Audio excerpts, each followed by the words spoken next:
It gets better,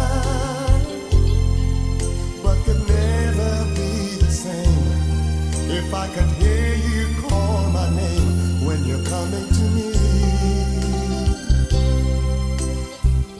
The fireplace and coats can keep me warm, but in your arms I feel better, so much better.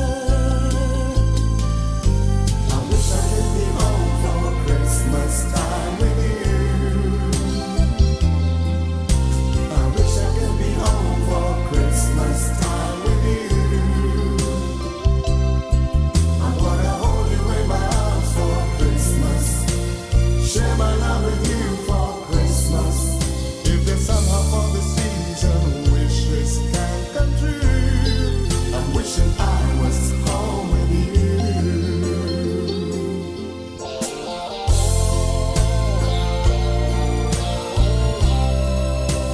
Wishing I was home for Christmas.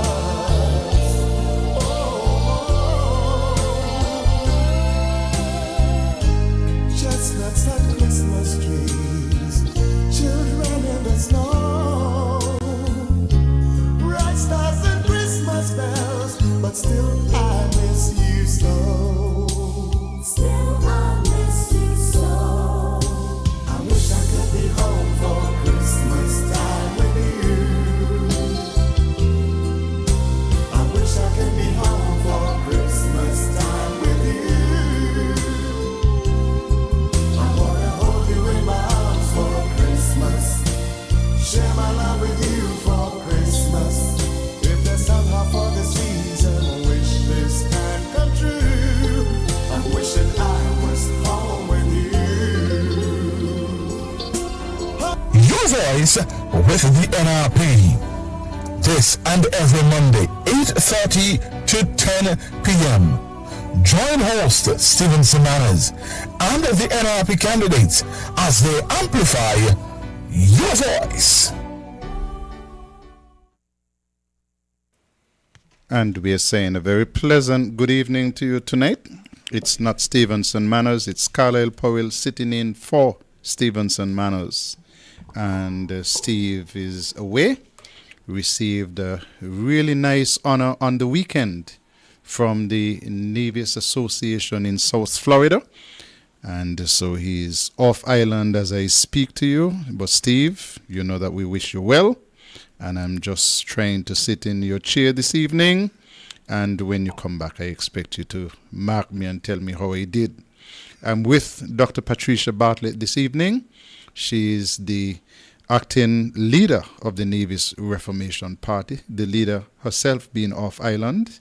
And so I say good evening to you, Dr. Patricia Bartlett, and we'll be together until 10 this evening.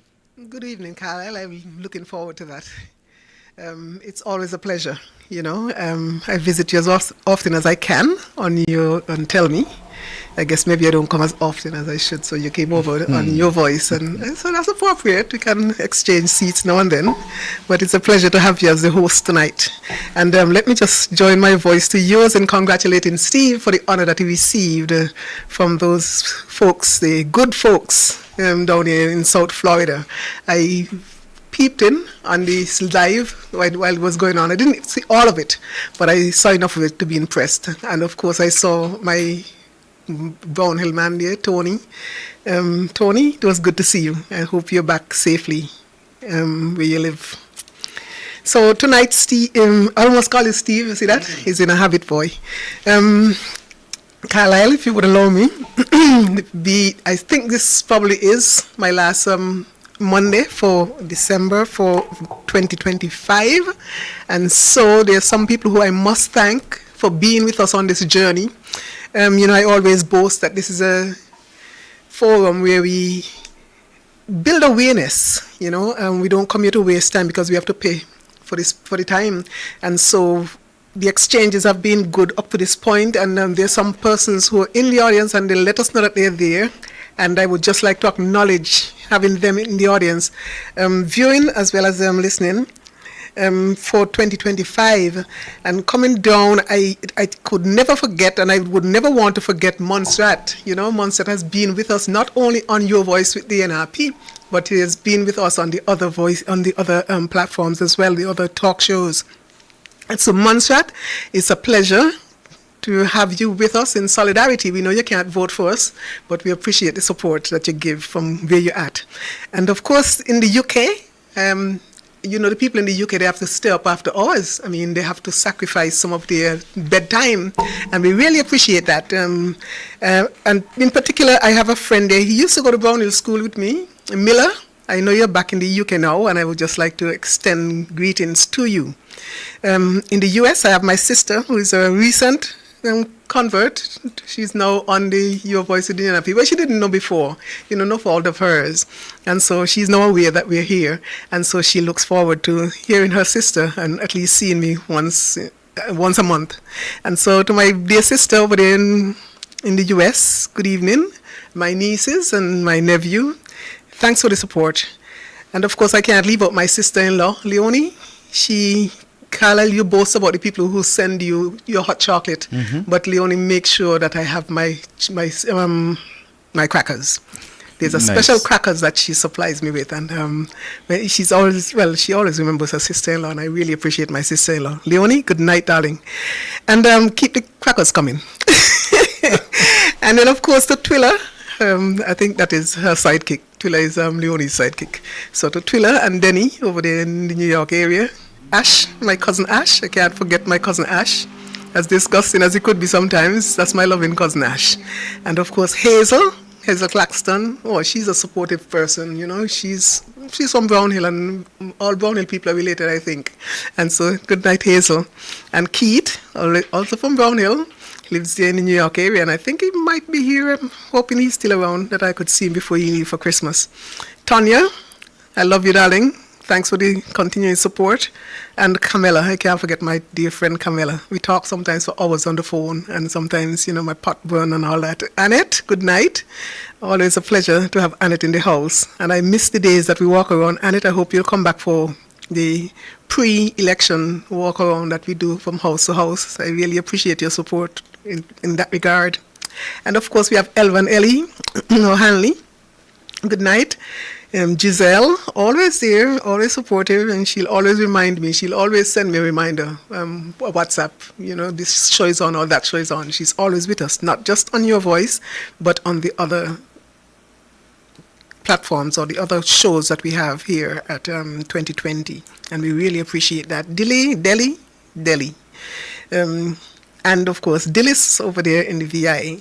And while I'm in the VI, let me just send greetings to my uncle. He listens, he's an ardent listener, and he's a supporter. And my uncle Sidney and his wife. And I think my cousin is with him tonight while he tunes in. And good night to my cousin over there. Tracy, I appreciate what you do for my uncle. And of course, we have Julie and Elroy over there in St. Croix. We can never forget these people. They're very supportive. In kind, in money, whatever, they're always there to support. And Hugh, my friend Hugh over there, and Larry in St. Croix. And then we have Bumpy, who is always logged in.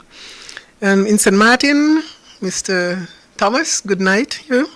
Thanks for all the greetings. I usually get my morning greetings from Hugh, and I really appreciate that. And in St. Kitts, a little closer home, my colleague, Dr. Nisbet, good night. It's always a pleasure. I really appreciate your support. And of course, I can't forget my dear cousin, Sinric, who is he's always in my corner, and I appreciate that. Good night to one and all.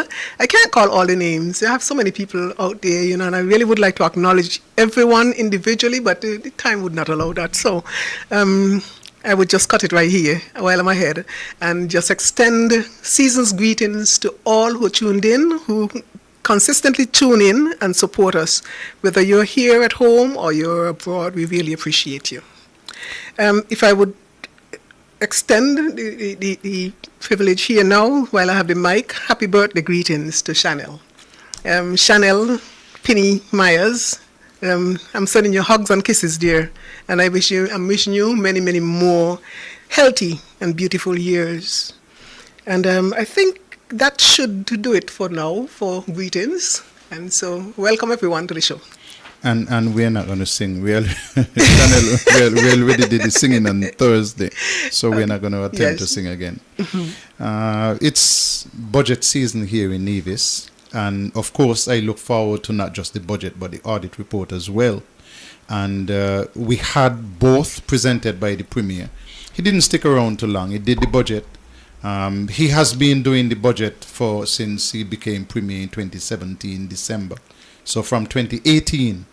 And he came with the same old tired complaint. We're going to get into the audit report, but he came with the same old tired complaint that, sometimes in Nevis we are compromised because our budget comes first and then the federal government present a budget after.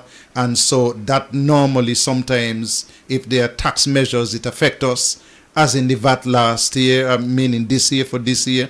But that makes absolutely no sense. He's the Premier. He can decide to put the Nevis budget after the federal budget. I don't know what he's complaining about. Don't make any sense to me. Just a distraction. He wants it to focus on something else other than what he presented or did not present. So I think that is a shortcoming of his. He likes to just kick up the dust. And I think that basically that's what he was doing, just throwing this dust in our eyes. And so we may not be able to see clearly, what is not presented. Okay. I have my copy of the audit report in front of me. I don't know where you want to start. Well, of course, we can't go through the whole thing. I would like to start on page 10, because that I would think is where, substantive matters start. My budget is open to page 10.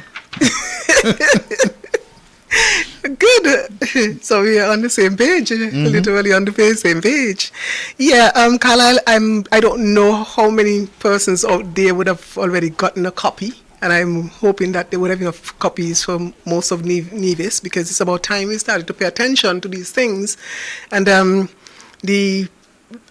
really initially wanted to come and speak about the budget, because, usually that is what you speak about first. But after this morning, I heard that the Premier put out something that he's going to be taking excerpts from the audit report. I said, you know what, let me just focus on the audit report and not let him distort things. So basically what I would like to do is just to set the parameters tonight, give people a heads up, because he's going to come and try to spin, and he's going to come and try to spin. And so let us just make sure that people are aware of what is in the budget and what in the audit report, of 2024, by the way. Just to remind people that you cannot get the audit report for the year that you're in. You have to complete that year. So we're not going to get the audit report. I keep saying budget. You're not going to get the audit report for 2025 until we get to 2026. And so the Premier didn't want us, I think he didn't want us to scrutinize his budget address and his budget that he presented with all of the things that are in there that we can use as fodder. So he basically said, let us go to the audit report. So let us humor him tonight, and let us start with the audit report on page 10. If you have your copy, pay attention. If you don't, you can pick it up later. And so we're going to try to make it as simple as possible so people can kind of understand what the audit report says before the spin doctor gets to it. So on page 10, under the overview of the public accounts, we want to just zero in on the performance summary. And in it, let me just read a couple of excerpts from it. We're not going to read the whole thing because, it is kind of, bulky. The public accounts for the fiscal year ending December 31st, 2024 revealed a total deficit of $14.46 million. And the auditor says this is a significant improvement from the $35.81 million deficit result in 2023. Now, if you would remember what happened in 2023, they were trying to sneak in a payment that they would have made or they tried not to include the 2023 payment that they would have made for the West Haven, the abandoned West Haven property. And so the auditor had flagged it and said, no, you have to bring it, you have to come bring it forward, let people know.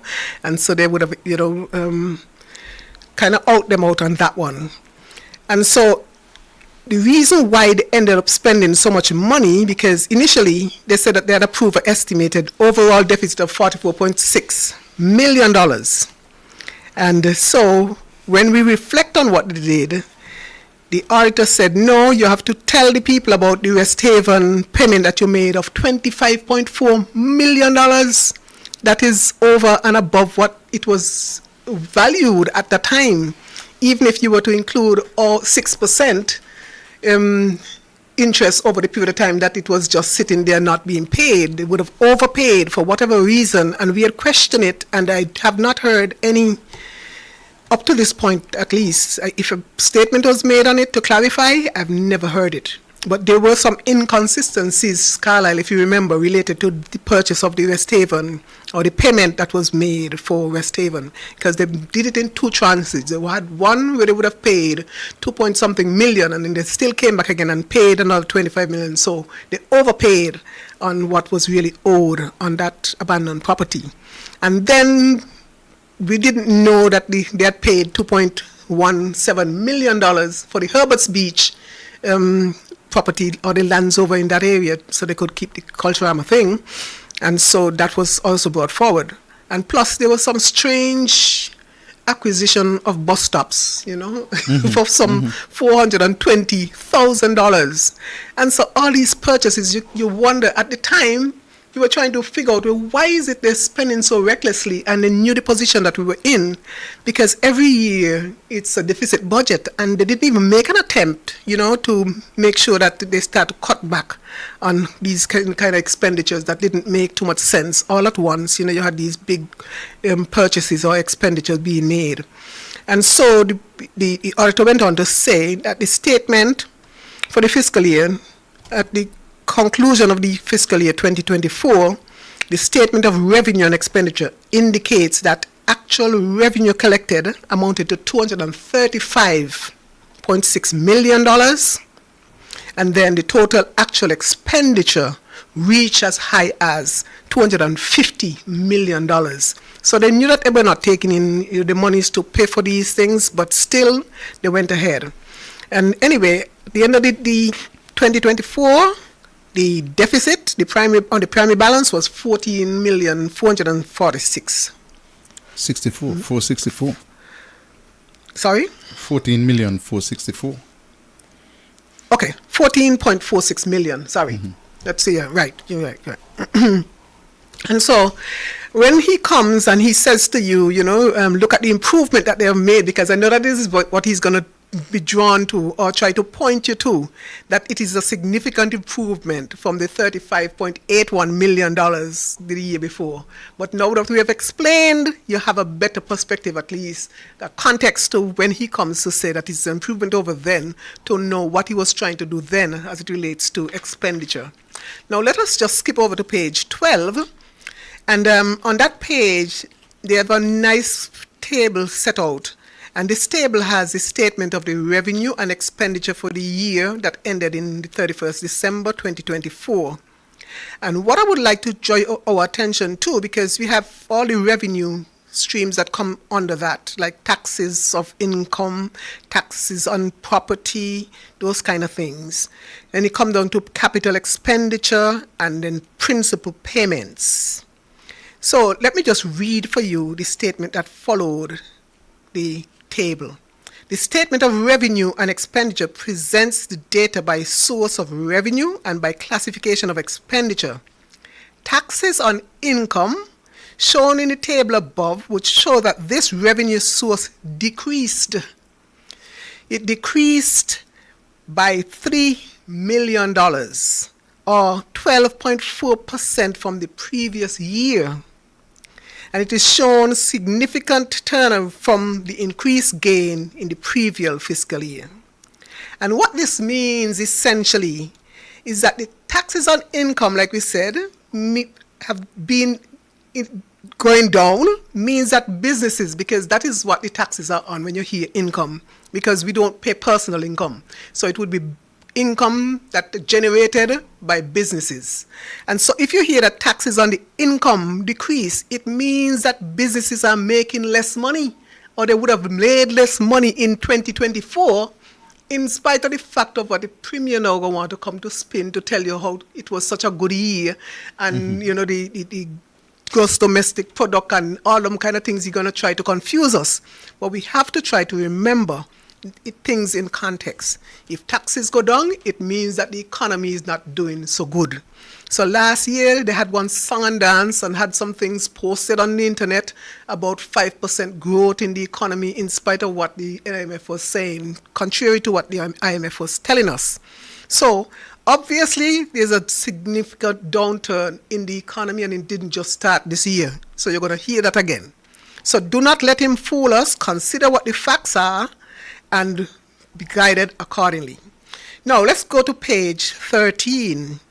At the top of the page, it says the current year's actual expenditure fell by 16.82 million. And this reflected a 6.3% decrease compared to the previous financial year. Capital expenditure represents the second largest category of spending, with a decrease of 20.26 million from the 78.36 million spent in 2023. Additionally, spending on goods and services has grown by approximately 1.3 million or 3.2% compared to the figures in 2023. So essentially, what this is signaling is that government has stopped spending on capital projects. They said in the budget that they would spend X amount of dollars on capital projects. Now, these are the kind of things that generate economic activity outside of the private sector. So government has its role to play as it relates to generating economic activity. And so when you're not doing roads like you used to, and you're not doing all those other services that you used to, or you know, repairing your buildings or your schools, the hospital, all those things, when you put those things on pause, automatically it slows down the economy. And people need to understand that. So when it comes and tell you that they had a decrease in the spending, they didn't do it because they really wanted to. They do it because of the bad financial state that the economy is in, particularly the government. So government is broke, and we've been saying that all the time, that the government is broke. And there are reasons why the government is broke and is getting even broker. So now let us look at, there's a chart that comes right after on the same page 13. So we look at the chart and it says the recurrent surplus and deficits. And now this is something that is color coded, and so it shows you. And really, the current surplus and deficit, what this speaks to is just the difference between the ordinary kind of spending that they do, the revenue that they take in on a daily basis, and the spending that they do on a daily basis. Putting aside what we call the capital expenditure, like the things that I identified earlier, like your roads and your schools and things like that, and healthcare. So, if we look at what happens here, let me read for you. Let me not insert my interpretation yet. Let me read for you what the audit report says. It says, during the 10-year period, and let us just remind everyone, the last 10 years has been a CCM-led government. So during the 10-year period, only one year, which was in 2015, that recorded a surplus in the recurrent account, amounting to $3.3 million. And that happened when Van Zamri was in the seat. That was in 2015. In contrast, the total accumulated deficits in the recurrent account over these years surpassed $247.38 million.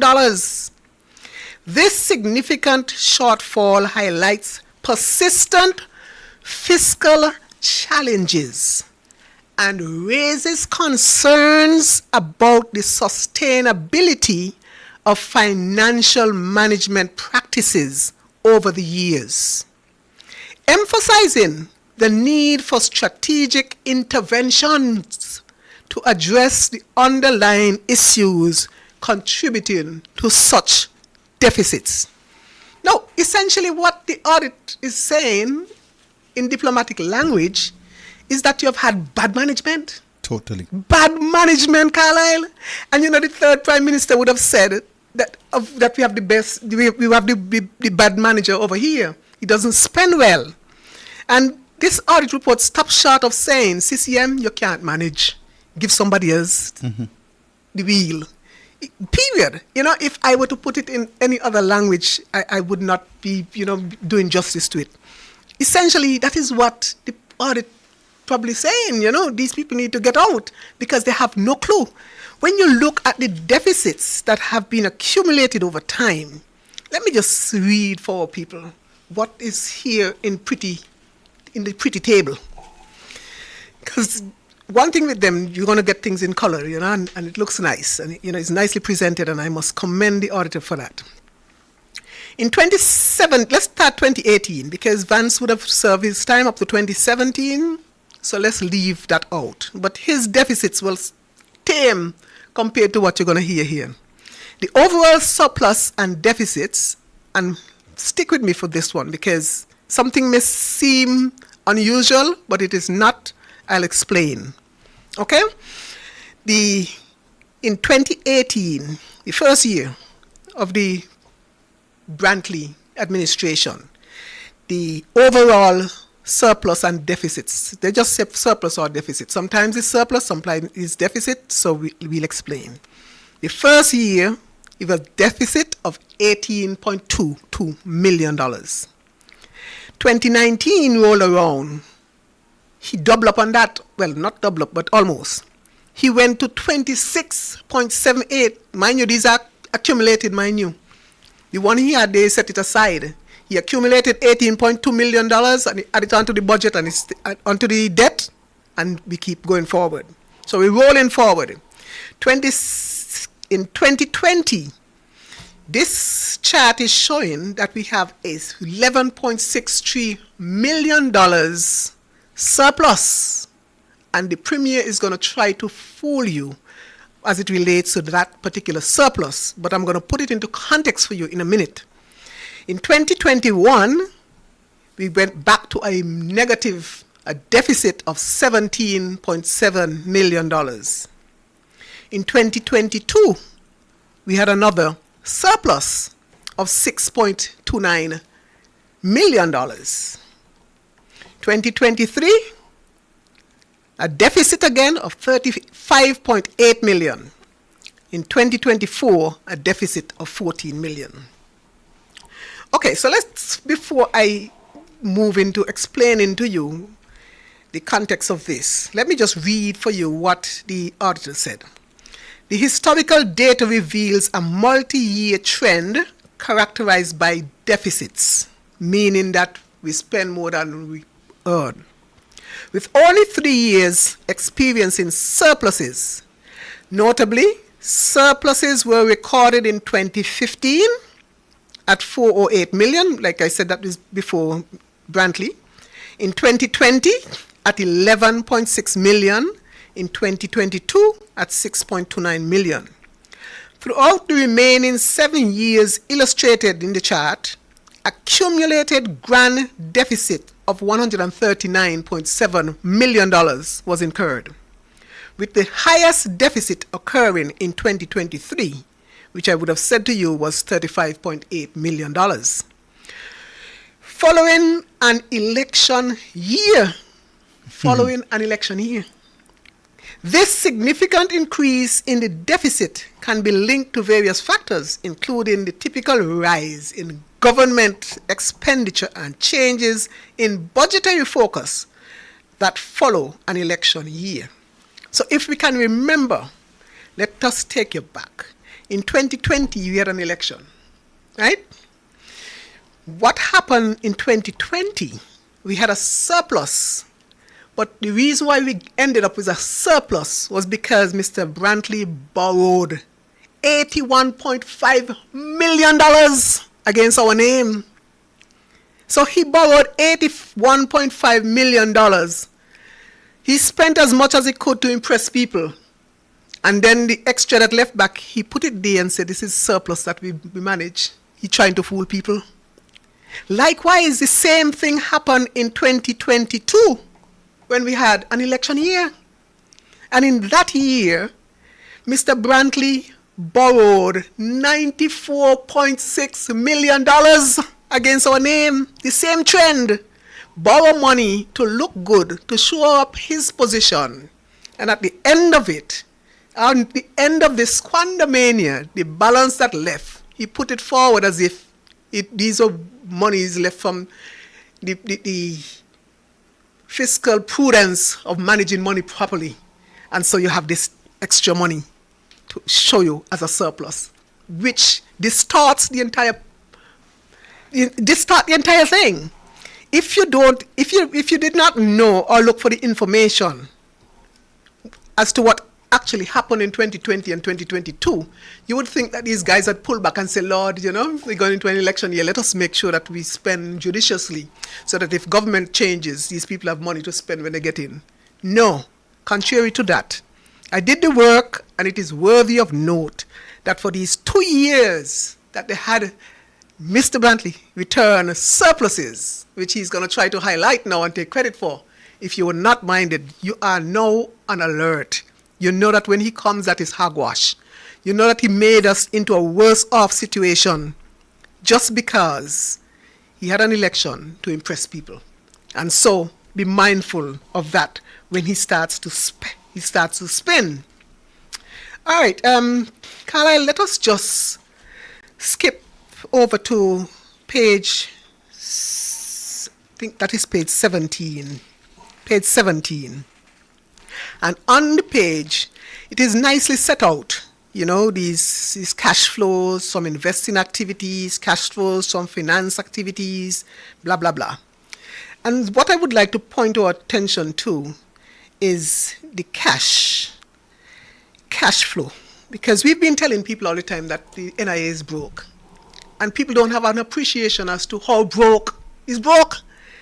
But the NIA is this broke. In 2024, January morning, when we woke up January morning, 2024, Carlisle, the NIA had an overdraft situation of $168.4 million. So we just call it an overdraft because what it is that you really owe people and you need to pay them now. You didn't have to take a loan to make it into a long-term arrangement. These are monies that are due and people are waiting on the money. Essentially, that is what it means. But by the time we went to sleep, December 31st, 2024, Carlisle, what the chart here is showing us, the table is showing us, that cash at the end of the period was now at $192.3 million. In the negative. In the overdraft position that you owe people who are waiting on the money. And so you wake up broke January morning 2024 and you went to sleep broke December 31st, 2024. But even more broke than you woke up because you woke up with $168 million owing. And when you went to sleep, you were $192 owing, $192 million plus dollars owing. And so that is how broke we were in 2023 and in 2024, and now in 2025, we can't speak yet to that. Because when we delve into the budget address and the estimates, we would then take that opportunity to go through that. But the information that we would get up to that point would just be up until October the 30th, I think. So I just want people to understand about what you call the borrowings, though, because this is something that your cash flow, is predicated on. You have these receipts and you have payments. You're either receiving or you're paying out. And so under the receipts, most of the receipts here from borrowings. So you have a section here that points out how much you borrow, and it shows you how much you borrow from your bank, in your foreign lenders, and also the proceeds that you borrow from domestic lenders. And so I want to tell at least share with our people, those who don't have an audit report in front of them, the kind of borrowings that Brantley has been indulging in from since 2018 up to now. And to put it in context, maybe I should have really captured the kind of spending or the kind of millions that Vance and Parry would have done previous to that, because they look like child's play. Mm-hmm. They were borrowing a little bit of money. They were borrowing a little bit of money, Kyle. From the time Brantley stepped in, we had borrowings that went up in 2018 to $54 million in 1 year. That is almost double what you're accustomed to be. Because it used to be in the 20-something million dollars those guys would venture to. By 2019, it went to 51 million. It went down a little bit, so he would take credit for that. So he said that it went down. However, in 2020, it rocketed or skyrocketed to 81.5 million. In 2021, it went back down a little bit. That is after the election had gone, to 56.9 million. Let's call it 57 million. 2022 rocketed up again. Election year, 94 million, 94.6, almost 95 million. And it has not trended too much further down since then. 78 million in 2023 and 71.5, let's call it 72 million in 2024.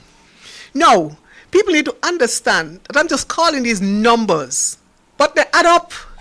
It's not like you borrowed 54 million and paid it off in 2018. You borrowed it in 2018 and paid it off in 2019. These guys have been paying back monies at snail's pace. It means that at the rate we're going, the same amount of money that we owe is the same number of years it would take us to pay off the debt, if we continue at the pace that we are going right now. And so we need people to understand that this dilemma that the NIA currently is in is self-imposed.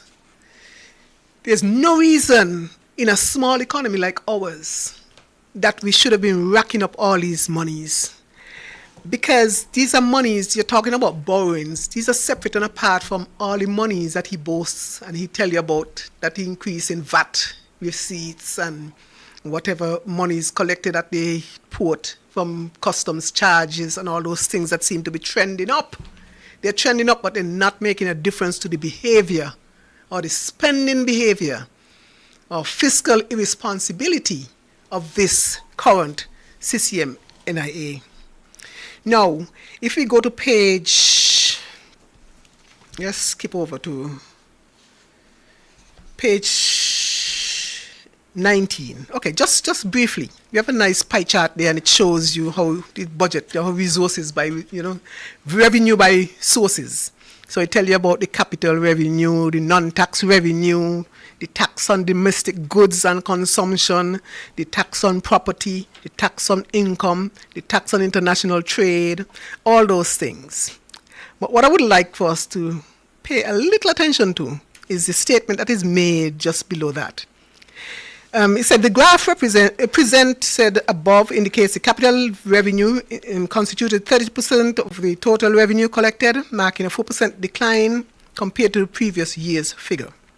The category of revenue includes federal budgetary support amounting to $66 million and loans and grants aid totaling $16,452,828.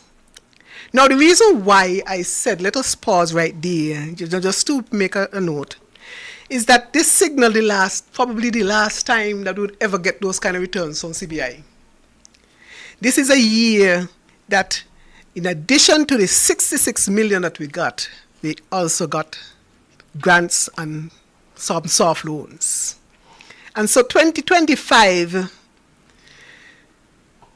we started to hear rumblings. And this is 2024, mind you. Remember, this is capturing the events in 2024. But in 2025, we started to hear rumblings earlier in the year that the federal government just happened to send over $1.7 million in a particular month And I don't think many people, we just shrugged it off. We just assumed maybe that was loose talk. But I think when we had examined the CBI, or the state of the CBI, the last time Steve and I, had an opportunity to do that, I did signal then that I didn't think that it was reasonable for us to expect that going into 2025, that there would not have been a reduction in what the federal government was sending as budgetary support to Nevis, because obviously in 2024, when the bottom of the CBI basket fell out, it was obvious that we could not be sustained with $66 million from that source unless Dr. Jew was going to find some alternative source to make up the monies to send over. And he himself was over there bleeding already as it relates to not being able to meet his commitments, particularly in terms of his budgetary spending, in terms of the capital expenditure on St. Kitts, to roll out all those things that he said, they were in the works, And so people in St. Kitts started to get frustrated, and rightly so, in that he was not delivering. And so how would it have looked if he continued to send $66 million to Nevis, having to borrow to supplement Nevis, while the projects in St. Kitts were languishing? And so it is not surprising that he has finally come to terms with the fact that the CBI is not going to be that much of a crutch going forward. And he's going to have to find some alternative means of supporting his lavish spending. And so later we'll get the opportunity, we'll talk about the advent of the Destiny and why it seems so palatable to the Brantley-led CCM NIA. And we'll get to that. But when you're broke, it seems, Carlisle, like almost anything, anybody come around, knocking a pan and say they have things that they could offer you, you're going to see what you can get out of the pan, And so I think that is the state at which, we are.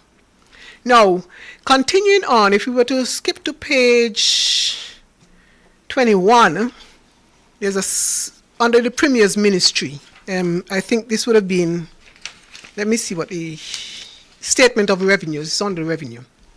He said that the administration program, which oversees passport permits, work permits, those kind of things, they pull in some revenue.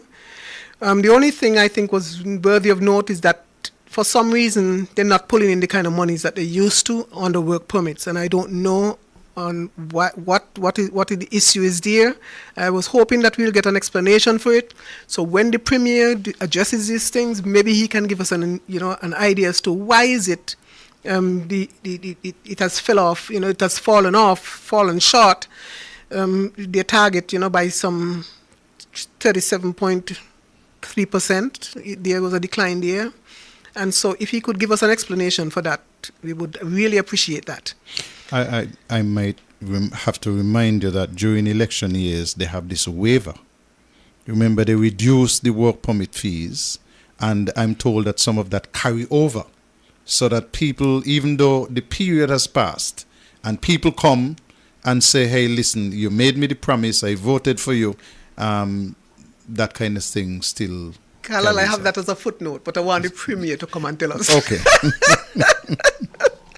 I have it here as a footnote. I say, I wonder, would it be, it would be interesting to see if the passport scheme affected. And so, that is the most likely, explanation for it, But, Mr. Premier, when you come and you say you want to talk about the audit report, make sure you address that. And so, the magistrate court, though, I found that the target, they said that they fell short. Ultimately, they collected $237,218 for the year, that is 2024. The majority of the revenue for this program came from fines, forfeitures, which accounted for $237,000. All I would say to my people is, all you keep out of courthouse, because courthouse not cheap. You don't need to give government those kind of monies by going into courthouse. If you have to pay things, pay them on time. Try not to speed, or you're going to have to pay some hefty fines. So let us be guided accordingly. Page 22, at the top, just a note about the Customs Department. They exceeded the collections for 2023 by $1.8 million. And this highlighting a positive trend in revenue growth year or after year or year over year. And, you know, the Premier is going to try and spin that as well as some big achievement. But people keep things into context. This really is reflecting the global inflationary costs. So as things get more expensive outside, when they come here, is the cost that you pay for them that the customs is going to charge you on. So they're not giving you any break at the border because the Premier want to be able to come and say, well, his collections are up. Maybe if they weren't wasting monies, we would be able to appreciate that. But really, this is reflecting the global inflationary costs that are out there. And so when you go to the stores, even the Premier collects more at the border, but when you go to the stores, the things at the hardware are going to cost you more. Cost the ordinary man more. While he's boasting of collecting more at the border, you and I are paying more at the hardware store and at the grocery store for some items. Maybe food, no VAT on food, but there are other costs associated with those things that you buy or you pick up at the supermarket. All right. Carlisle, we going good so far? Very good. All right. It's only how many pages it again? 80-something pages, but we're not going to do 80-something pages. We're on course. So as we look at the Ministry of Communication, Works, Waters, okay, I want to just see, they have here how they did it as it relates to revenue. The Ministry of Communications, Water and Works and Water, sorry. And let me read for you a little section here. It says, a primary source of revenue for this ministry was anticipated to come from the Water Department, which had a budget allocated of $6.6 million, accounting for 84% of the total budget. The actual revenue generated by the Water Department reached $7.7 million, surpassing its target by $1.1 million. Notably, water rates contributed $7.58 million, while water connections added $121,209 to the total. When compared to the previous year's revenue of $5.79, the department's earnings have seen a remarkable increase of $1.9 million. You know what that means, Carlisle? When I read that, I'm like, Lord, poor people. Because even though they are making money, you know, on the rate, the water rate itself having gone up, they're still charging poor people an extra $100 to reconnect. Mm-hmm. If for some reason a poor person, and most of the times people can't pay the billing not because they're worthless, it's because they're poor and the circumstances must have overtaken them. So you can't afford to pay your regular water bill, they cut you off. Lord man, have some empathy for poor people. If you're making all this money on other things, reconnect the poor people as soon as they pay the money now. You mean they have to come up with an extra $100? If they had the extra $100 in the first instance, maybe they wouldn't have to borrow to now get it reconnected. It is unfair, and we need to revisit that. And I cannot make any, big promises, and I'm not here to make promises, but I cannot sit as a part of an NRP government and see us digging out poor people eye like this. Poor people who have to have reconnections. We know their circumstances, whether it is water or electricity. I'm saying that the reconnection should be free. Once they pay up their arrears, just connect the people water, man. Be empathetic about it. And so that is the reason why I wanted to read that particular performance indicator there for the Ministry of Communication, Works and Water. Mr. Brand, you're a Christian like me. Do something about it because you're in a position that you can. I just wanted to spend a little extra minute on the $1.92 million that they are boasting about, the extra money. But this is reasonable. If you increase the rate, you expect to collect more money. They're boasting as if they produce more water and people use more water. and that resulted in the increased money. This is simply because they increased the rates. Of course. And if you increase the rates, you must collect more money. Yep. But he's going to trumpet that as if it were some major achievement. But like I said, you get the major achievement, share the wealth, and share the ease, give poor people a little ease. So we move on to page 25, and I would just like to read, I think it's the second paragraph, and this is under the Ministry of Health, Gender and Social Empowerment. The ministry's major collections come from the medical university fees, hospital fees, and unclassified revenue. Only the hospital fees surpass its budgeted target. The anticipated revenue from medical university fee was set at $450,000. Million. The actual collection fell significantly short, amounting to just $72.2 million. Now, why am I stressing on that? The medical university fees.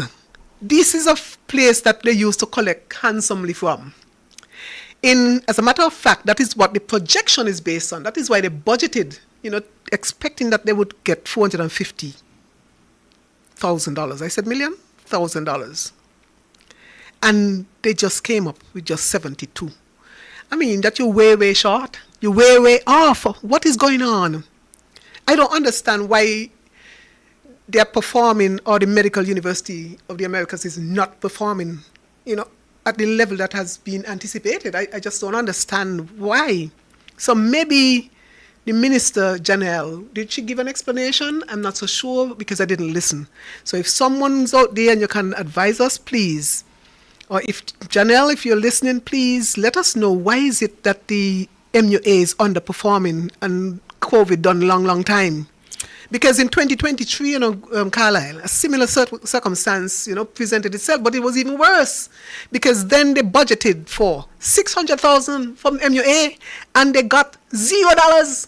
Now tell me, how could you explain in your performance review, Janelle, my Minister Janelle, how could you explain to the Premier that you anticipated getting $600,000 from the MUA, but you came up short, not even a dollar? Not even money to go over there and say hi. I mean, because it costs $5 to go over to MUA and $5 to come back. Not even $10. So nothing, nada, nothing. So I think that needs an explanation, because we can't let people have a free ride, because remember that they have an exclusive. We can't bring any other, competing entity here for 50 years. And so just to give away us, we can't just give away the shop like that. Give it away to poor people, like I just said. I tried to make the case for people with the water thing. How could the poor people be, penalized, but not the MUA? You're not going to go to the MUA. You don't have enough. Well, it doesn't take that to go there. I was about to say some male parts to go there, but, she needs to be bright enough to be able to call the administrator and ask what is going on here. Not even a dollar. No, that's not good enough. We need to collect, Janelle. We need to collect soon. Now, let's just shift a little bit and go over to page 27, where we look at the program heads. It's just a synopsis of what happens for all of the heads, a statement of expenditure, under the statement of expenditure. And what they're saying here is that during the 2024 fiscal year, with the exception of 2 program heads, all the other heads kept their spending on the current account well within the budget amounts provided, meaning that people who used to get things like office supplies and all them kind of things and cleaning supplies, they made sure that they conducted themselves, within the parameters that were set out for them, because they understood the assignment. They knew that you're supposed to cut back. You cannot spend over a certain amount. But here comes the culprit, and it's a culprit that keeps repeating. And I could give anybody out there one guess and they'll get it. The Ministry of Finance. It's always a culprit, the Ministry of Finance, in the Premier's ministry. They're always a culprit as it relates to overspending. Now, they got a budget of 92.9 million, round it off and say 93 million. But of course, they will spend 95. So they're over. Everybody else stayed within. Ministry of Communication, Ministry of Agriculture, Ministry of Health, Ministry of Education and Library Services, everybody else, the Governor General, everybody else conformed. But not the Premier, no? Not the Premier, because he just liked to spend people money and like to spend bigly. So let us just jump to page 29, where it speaks specifically to the office of the Premier. And on the second paragraph, it says, and I read, key areas of overspending. I'll just pause, because maybe it's too much. Hi, good evening, caller. Just pause, because maybe it's too much. Good evening, Mr. Powell. How are you? Good evening, Dr. Bartlett. Good evening. Yeah. Dr. Bartlett, I am here listening to you. And you said that the MUA, the government was expecting to collect, estimated to collect 600,000, you said? 450,000 for 600,000 in 24. 2023. 450,000. The 600 was the year dollars. before. Pardon? The 600,000 was for 23, but we're looking at the audit report for 2024. Okay. So they expected to collect 450,000. Yeah, okay. This is just to make a point. Yes. The estimated collecting 450,000, you said, right? Yes. They collected zero. 72. No, 72,229. Let me just pause a minute, caller. Pause a minute. Let me just clarify. In 2023, they projected that they would receive 600,000, but they only collected $0. They didn't collect a dime. Forward to 2024 now, where they drop the projection, they drop the budget. They say, okay, let me just shoot for 450, and they still came up short by just returning 72. Well, to make my point, let's go back to the 2023. Yes. Where they estimated 600,000 and collected zero. Yes. Bear with me a while. Would you see where my concern is with destiny? Logical conclusion, yes. That is my problem. And it has been my problem from beginning to end. Because all I'm seeing is vocal promises, empty promises. And if you don't tell me that that is not a concern, I give up. The rest of the case. I respect it. Yes. This is my concern, where they're promising this and promising that, and they're not realistic promises. There's no way to prove. You know, as a good friend of mine said, the mechanics are lacking. The mechanics is lacking. This is how government operates, and that's the problem I have with them. And they're Brilliant. trying to tell me how good destiny project is. I'm seeing this. I prefer to see a structure of taxation.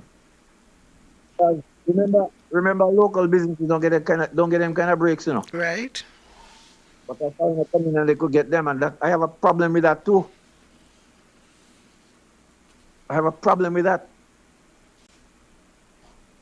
I'm in a position where they're trying to tell me to tell the locals to sell the land. They want to buy the land.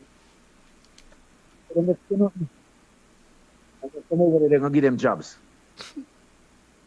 The man gets to a stage where he say, you could come back over there.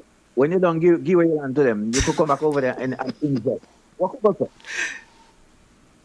Well, if you got your land already, well, you have to give it to them to go back and invest. You know, invest your land. And this is my problem. Thank you very much, caller. Let me carry on because they call me loud. Thank you very much. Thank you very much. Good evening. Carl, our listeners, they're bright, yeah? Sharp like a They razor. think that Nevis people ain't bright and they want to pull things. That was a brilliant observation, Carl. I really applaud you. It's just a logical conclusion. If you can't collect from a $600,000 from MUA, how are you going to go across the border to Destiny to collect, your 5% or whatever they decide that they'll let you have, or what they promise you up to this point. So that's a great observation right there. So we were going to zero in on the Office of the Premier as it relates to expenditure. And these are some key areas, because remember we said they overspend, because we expect them to overspend. Key areas of overspending included travel and subsistence. Travel and subsistence. Who is traveling? The Premier. Who needs subsistence in the Him. travel? Which amounted to 79,341 against a budget of 60. So 79,000 was what they ended up spending, but the budget was only for 60. So who you think should pay the next $19,000? It shouldn't be us, but it ended up in our budget. It ended up in the audit report. So I don't think that it doesn't matter how bad things seem to get. His Premier is going to do the Premier. He's going to do him, and he doesn't care. Well, he's already said to us, without any water in his mouth. Well, Alan White thinks differently, but he already said to us without any water in his mouth that, he didn't care what you think, and he's just going to do him. So that leaves us with, an overspending in that area. It goes on to say that wages, which were budgeted at 1 million but total 1.02 million, well, not over that by that much. And grants and contributions, which had budgeted for 550 but incurred expenses of 579. So you've gone over 79 over another 29 million right there again. 29,000, sorry, I keep saying mixing. It is important to note that wages and grants and contributions are recurring programs that have experienced overspending in previous years. So what the auditor is saying, diplomatic as she could get, is that the Premier ain't changing his behavior. He did it before and he continued to do it. He did it before, audit flagged it, and he continues to do it. Yep, it make no difference to him. So let's skip to page 30. We're almost there. We only have a couple of more pages to go. We're only going up to 35. Yeah, and so let us then pay some attention to the Treasury Department and the overdrafts and the Treasury bills. And so let us go right down to the the last paragraph on the page 30. And it says significant expenditure categories include retiring benefits at 20.5 million, domestic debt servicing costs at 22.6 million, overdraft interest at 3.18 million, and treasury bill interest at 2.99 million. And then you have the foreign debt servicing. So the reason why I wanted to point this out is that we said earlier about the overdraft situation, about the $100 and something million.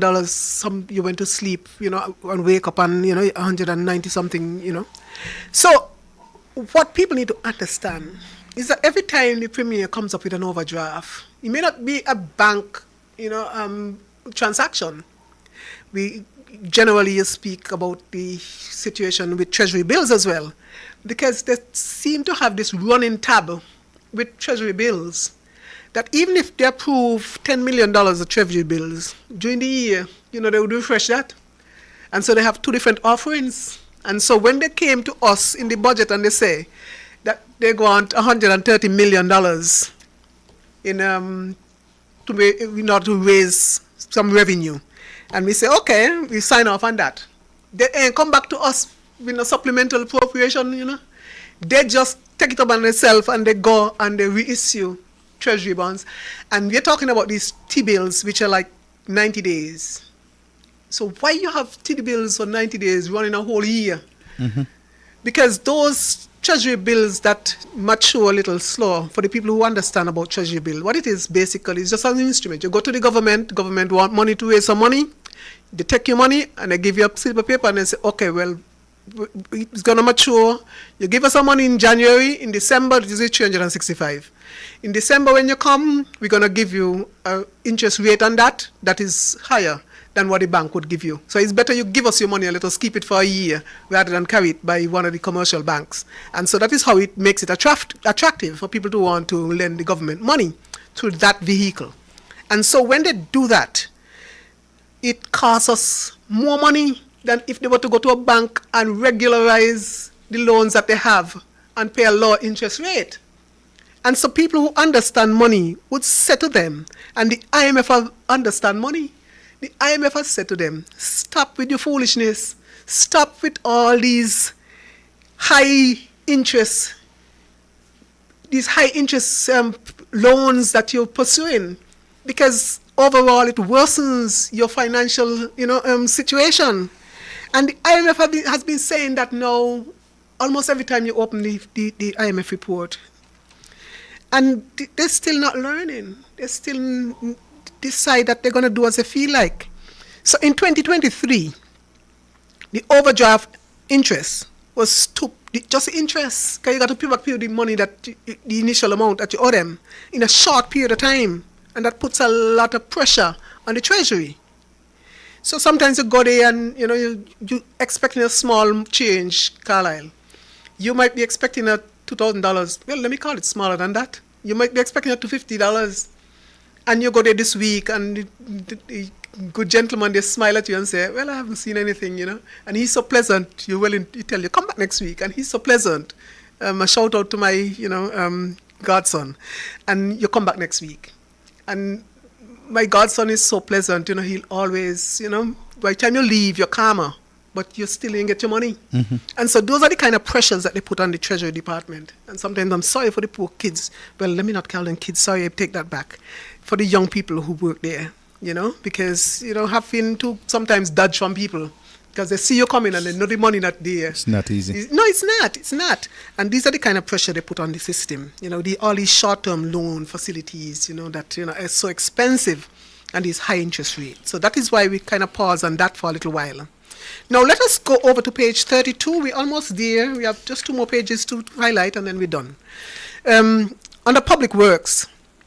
Now, we have been talking about public works and all of the aberrations and the irregularities and those kind of things that usually happen there. And for the first time, and it's just because they're broke, and so broke that they had to do something drastic at public works. So the interesting development at public works, Carlisle, is that spending on administration has gone down. Almost half. They cut that in almost half. Admin in 2023 was 2.5 million. Come to 2024, it dropped to less than $1 million, It dropped to $941,000. So that is how drastic and urgent that situation was at public works, because everybody in Nevis would know that the things that were going on at public works were not sustainable. They hot head, of course. And they keep up some of us at night, because imagine we have to pay sometimes for the extravagances of some people. Some people are building without, they get a building permit, and that is where it's, without really putting their hand in their pocket like they should. And that was not sustainable, and it was very unfair. And I'm glad to see at least that, and it shouldn't be that because we had to be broke and lying on our back, in the hospital, that you look up and say, boy, we need to do something. But that is what it came to. But unfortunately, at public works, some other things had to be cut, So let me just read. The program reported expenditure total resulting in a budget surplus of 1, and specifically, okay. So we had compromises had to be made in terms of the roads. And so in 2023, when they were spending $1.3 million on roads, bridges, and other minor works, in 2024, they pulled back $1.2 million. They drop off $100,000. And so that, I think we appreciated that. But the roads must be maintained. Because if you don't maintain it this year, you got to do it next year. And the people in Brown Pasture are still not happy. The road is still not done. Right, there you go. But that is when you're broke. These things can't get done. And then we had the situation with the buildings. In the year before, in 2023, that allocated $1.3 million to do whatever works, repairs, renovations, whatever to government buildings. In 2024, they had to cut that. And like I said, we appreciate cuts, but not at the expense of activity, economic activity, and at the expense of the maintenance of the buildings, because they must be maintained. We have to make sure that we don't have all these abandoned buildings around. You pass the police station, and the police station has been abandoned now, it seems, for quite a while. In nowhere on Main Street, that the work at the police station should not have been expedited, even if people had to work 24/7.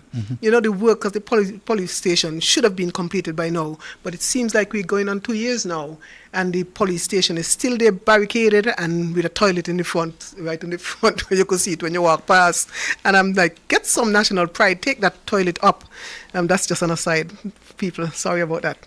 But we have to address issues like, starting and stopping, critical works on these buildings, because they just deteriorate, get worse. The Theodore Hobson Courthouse is sitting there, that seems like it has been abandoned too, closed down in the middle of town. That's not good enough, but more money is scarce.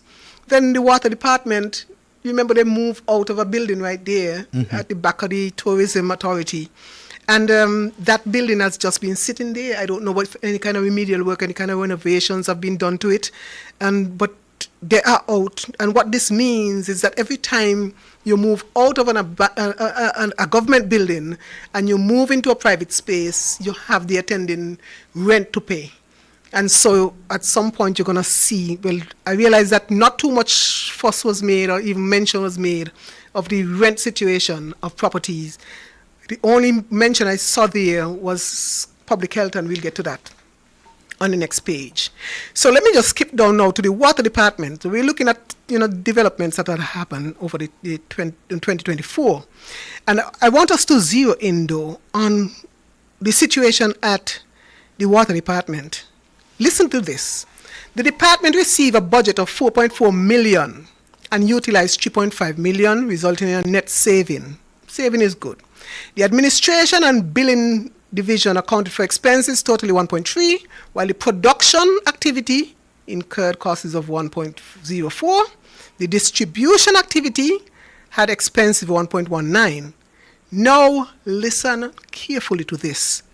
The quality control costs were recorded at a meager $38,127. People, I don't think that is good enough.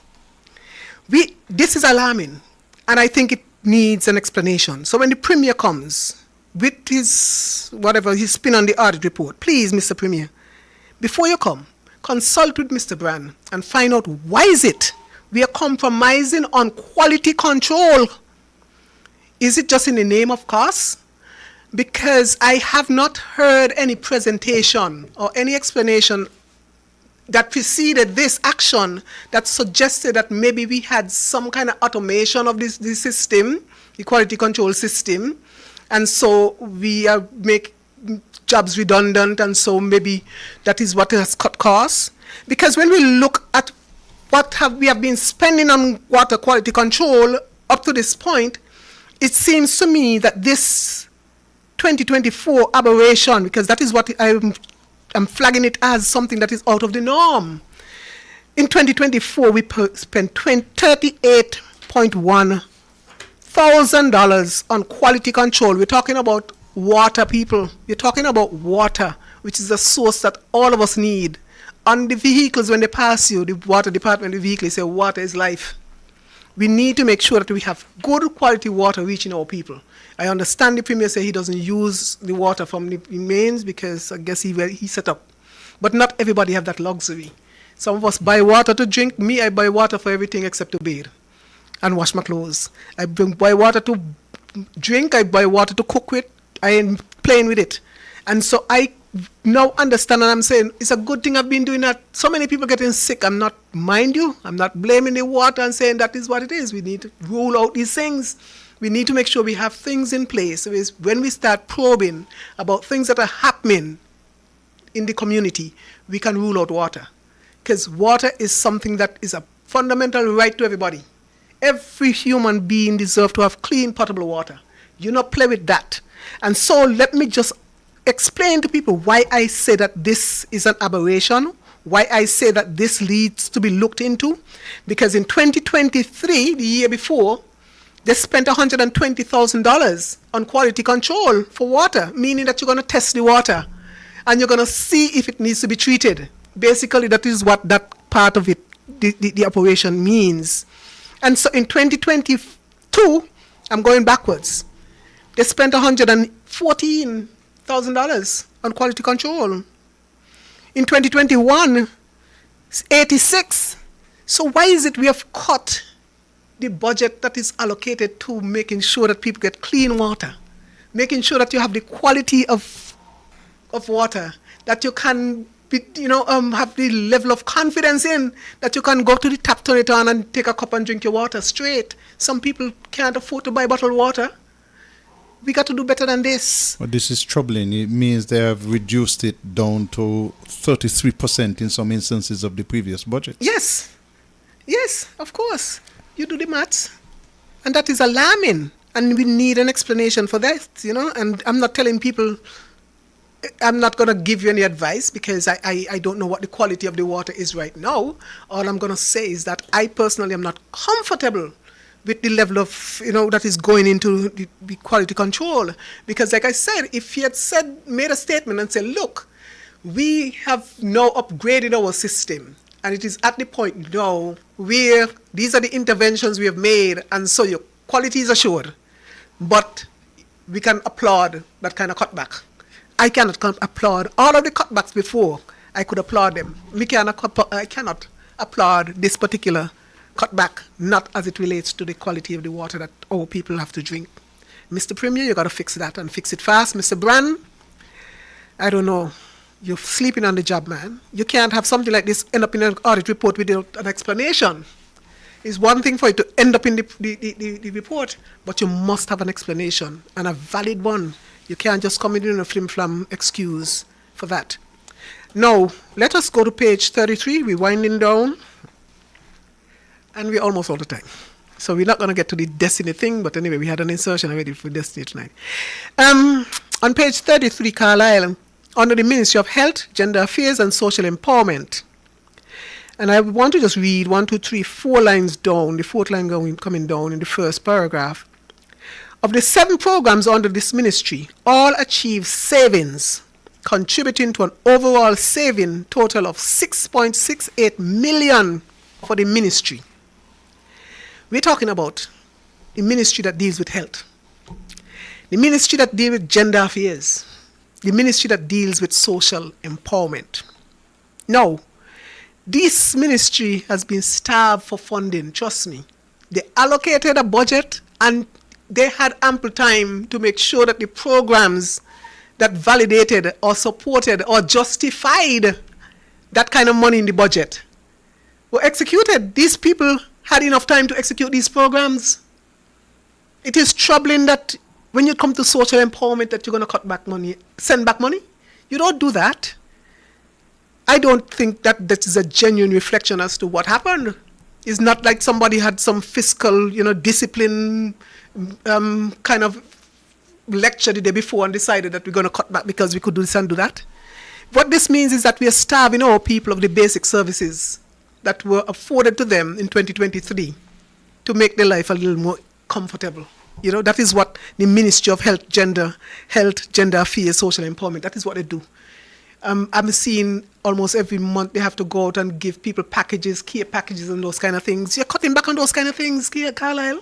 These are the soft things that you mete out to our people to make them feel appreciated, make sure that they have social programs that they can participate in. Those kind of things, you can't cut back on that. You don't turn back those kind of monies. But what this says to me is that funding was bad. The situation was bad. Government is broke and they had to cut back. But it pains me to share with our people or to draw to our attention that those are the kind of things that have been cut when you still have travel and subsistence exceeding the budget. No, that is not, you're not being conscionable here at all. And then we moved on to public health, which is the next paragraph. And I just want to draw attention to let me read the sentence. Let me read the whole thing. The department allocated a budget of 7.3, of which 5.2 million was utilized. Public health again, I mean, why are we cutting back on things related to health, public health? Community health services rendered a budget of 1.9, they've spent 1.5. They could have used the money. Some of the major expenses were supplies and materials, 68, and rental of property. The property was paid. Money is paid for properties, but you're cutting back on other things. So what this says to me is that it's time for us to remind the Premier that it's time for him to fix up the health centers. It is time to fix them up and return them to their original homes, because they were strategically placed in the communities that people can have easy access and all that. And so it's time for us to spend some money to fix up government building and stop pay rent. Because you're telling me that public health going to rent property for $171,810. For For 1 month, for 1 year? Yeah. For 1 year? No, that is not good enough. We need to make sure that we regularize that situation. And Mr. Brand, I think you have a part to play in that too, because right in town, the health center in town is not even convenient anymore. It's moved out of town up to wherever. And so I have nothing against the people over there, but It is now in St. John's. It is the in St. Charlestown John's. Health Center, St. Paul's, is now in St. John's. yep, it is. If it wasn't so serious, I would laugh. But yes, that's what it is. And they are making no efforts to do anything to rehabilitate that building. Not a thing. I don't even see crickets running over there. No. I just see the building is closed and it has been closed and no kind of movement as it relates to. They're not even cleaning it out. Yeah, no communication. Nothing whatsoever is going on here.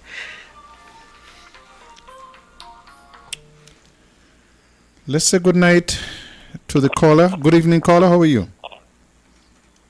Good night, Carlisle, good night. How are you tonight? Me good. Me see about 10 minutes or so. Me say let me get in before thing. Dr. Bartley. Good night, Mansrat. Yeah. And Dr. Bartley, if you notice, me just say Dr. Bartley. Remember the other candidates, me give them minister name Oh, yes. and premier name, but me know the reason why me continue to say Dr. Bartley, right? That's and okay, as we I'm get closer comfortable to the with it. election, as we get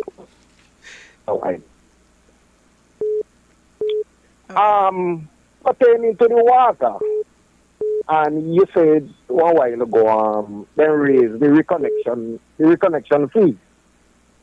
But then, as listening to you, you see the reason why they raise the reconnection fee, and then if you say that them take out of the government building and then gone to rent and then cut back on the quality service, and you say saving is good. Me don't see no saving of that. You get that? I got no you. save. Yeah, no saving. The saving there. So you get me.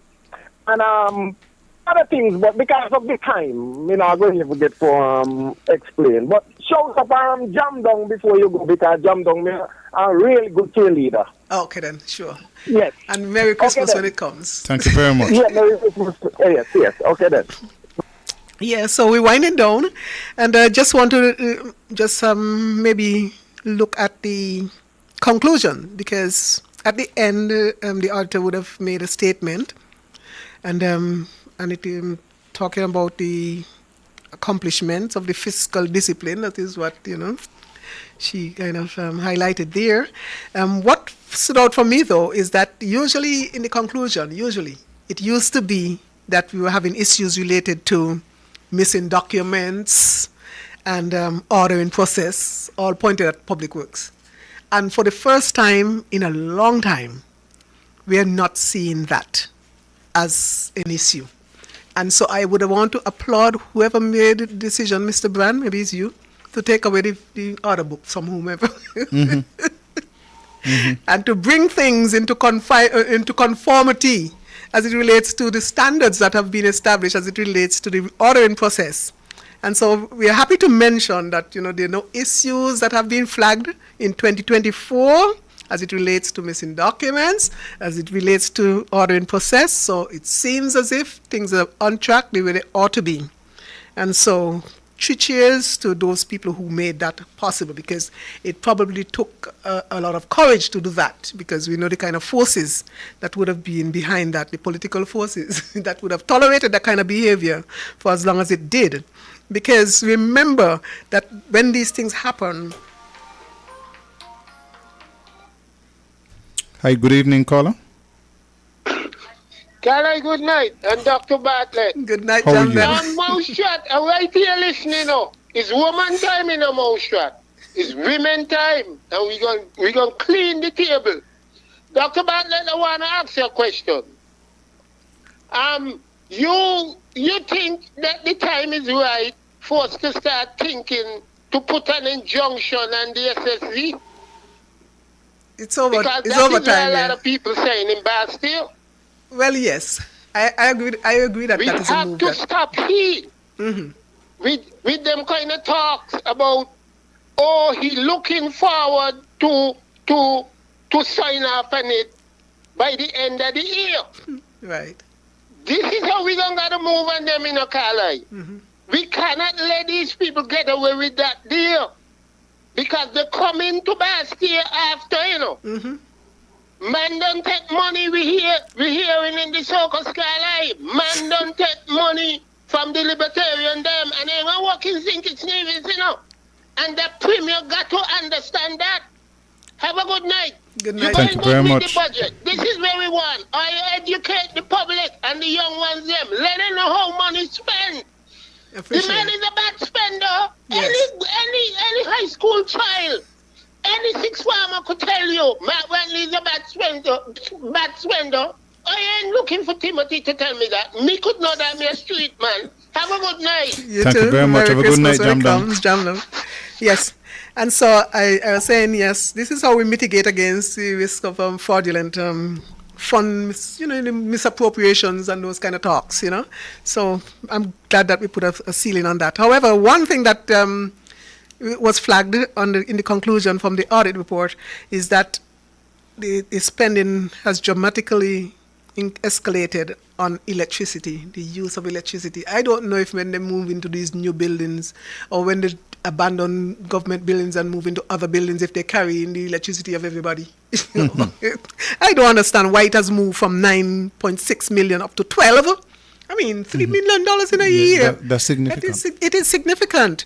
And when things like that happen, we're like, okay, we're spending over $12 million in electricity, government, and we're still dragging our feet as it relates to the geothermal. Or even if we put aside the geothermal because we don't have the amount of money, we have not raised the requisite amount of money to get that started, how about the low-hanging fruits? How about things like solar? How about reinstating the wind farm? Those sources of energy that are maybe easier to get at this point in time, being broke as we are. And so I want them to give serious consideration to what the auditor has presented to us in the budget. I think they did a good job. There are other areas that we could have gone into, but we don't have time. And so somebody would pick up the slack, because that's it for me for this year. And I just want to I just want to sign off by wishing everybody a Merry Christmas. And We'll take the call. Good evening, caller. Hi, good evening, Good evening caller. again, Carl. Listen, yes, I want to go over. Just a minute. Okay, yeah. I want to go over that geothermal thing. I keep saying that we have a really serious problem with that geothermal. The government is trying to sell it to us as, well, Bakalan, a game changer, and how good it is and how much of that resource we have. And I could say that they have sold it to us, and we believe. But What amazes me is that they cannot sell it to no financial institution. That is my main concern. And it's nothing to do with us, it's to do with them. Because if you notice, the government cannot go to no local banking institution to borrow money right now. Where their customer going, they can't go no more. They used to go to Social Security. I always ball out for that. They can't go there now. And so we are in a real predicament. We do have resources that could do the trick, but somehow we can't manage to put our head above water. That is the problem. And I'm saying, the way they're going with this destiny thing, it doesn't hold any water. It's like a dung basket. You mismanage what is real, and you go into friction. You want to pie in the sky. I have a problem with that. Thank you very much, Carla. Yep. Okay. Okay, is a minute to 10, Dr. Bartlett. Yes, But you still have, do your wrap up. Yes, I just want to take this opportunity just to wish everybody a Merry Christmas. I want us to keep us clean. I want us all to be here in January morning because we have work to do. We have a lot of work to do, and we have to get serious about applying ourselves to making sure that Nevis stays for Nevis. You have to preserve Nevis not just for this generation, but for the next. And we have the challenge of the destiny that the caller spoke to. And I'm sorry that I didn't get a chance, for us to at least go through that tonight.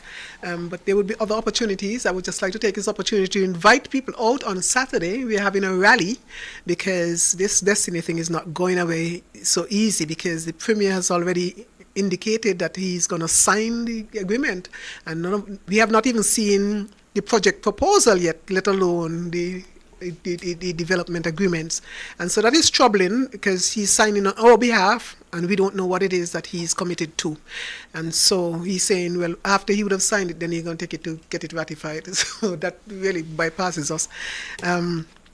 So on Saturday night, please, we're starting at 7, right, Carla? 7 o'clock. At 7 o'clock over at Market Shop. We want to have a rally over there, so get your T-shirts. Tonight I'm wearing mine. It says repeal, and somebody spoke about, the interventions that could happen up to that point, and we're hoping that it would. We understand that other groups, because we recognize that this is not a political issue. We as politicians, we have to make sure that we make people aware as to what is going on, but I'm glad to report that we are not carrying the burden alone. We have other civic-minded groups that are involved and deeply involved, even ahead of us, it seems, as it relates to any legal challenge that is likely to be mounted. And so we are hearing things, we, like other people, we are hearing, and I'm not going to categorize it as a rumor, because that's how it started, right? As a rumor. The Premier said it was all rumor. So, but we are hearing, though, that there are indications that there are groups that are funded, well-funded, and are minded to move this thing to the level of the court. And so it means that there are people out there who are serious, just as serious as us. But notwithstanding, we are going to do our part, and so we are inviting everybody out. We have to protect Nevis. This is our piece of the pie. This is our slice of paradise. And so we're inviting everybody to join us. We should be carried live, I think. Yes, we would be. And so we'll share the link. By Saturday, we'll have the link to share with those who would not be able to make it on island. Those of you who are on island, we do want you to keep this issue alive until we dispense with it. We have to take it all the way to the goal line. We can't give up. We cannot, saunter. We have work to do, serious work to do as it relates to overcoming this challenge, because it is a challenge on our sovereignty. It is a challenge on our very existence. And that's why we sometimes use the term existential, meaning that it is threatening our very existence. And so all of us have a part to play in this, not just the politician. I want to just recognize the fact that there are other people who are doing their work. We have the Bar Association, and we have to commend them. We have the KCs and the QC, well, they don't have QCs anymore, the KCs and the other lawyers who have stepped up and have rendered free advice to the Premier and the Prime Minister. They're still hell-bent, it seems, on going forward with this destiny foolishness. But I want to commend those who have come on board and keeping up the pressure. I realize that other political parties, they're also, vested in this now. They came on a little late, yes, but it takes a while sometimes to build awareness. And so I'm glad that they're keeping the fire burning on that end, on St. Kitts, and keeping the issue alive. And I'm hoping that what I'm hearing pans out, and that we would have some kind of legal challenge that would stop this thing dead in its track. And because I've lost too many hours of sleep, because I'm a woman who I like my 8 hours sleep, and since this destiny, I must admit, it's getting a little easier now, but initially I was not getting 8 hours sleep at nights, and that was not focusing on me, because we're all just passing through.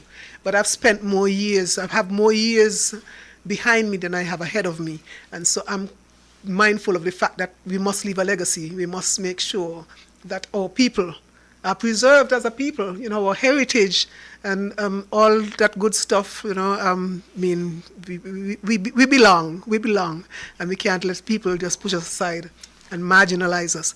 And so they say, where there is land, there is power. Let us hold on to our lands. Let us hold on to our power. And Merry Christmas to all, and I'll see you on the other side of 2025. Thank you very much. And if you want to hear more from Dr. Bartlett, Saturday night market shop, 7 o'clock, she will be there. We spent some time this evening, and Dr. Bartlett went through the audit report. And if you have headaches, she didn't even tell you that a total of $463,000 was spent on the establishment of the hospital in New Wing. We are not aware that they have done any work for the last 2 years. But if you have a cow, you have to milk the cow. And so they milked it for $463,000. And she didn't get a chance to tell you either that the audit report flagged a new instrument. A new instrument was introduced in 2024.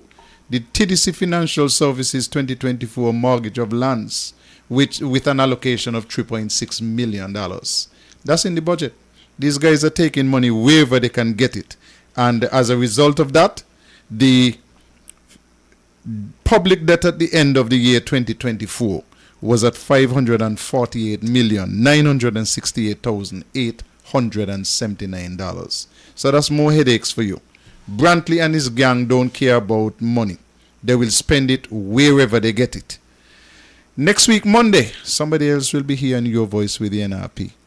Until then, keep your ears open, keep your eyes open, listen, see, and be ready to speak in support of Nevis, because this is our one Nevis. And when you give up 6 square miles, you're not going to get it back. See you next week. Your voice with the NRP. This and every Monday, 8:30 to 10 p.m. Join host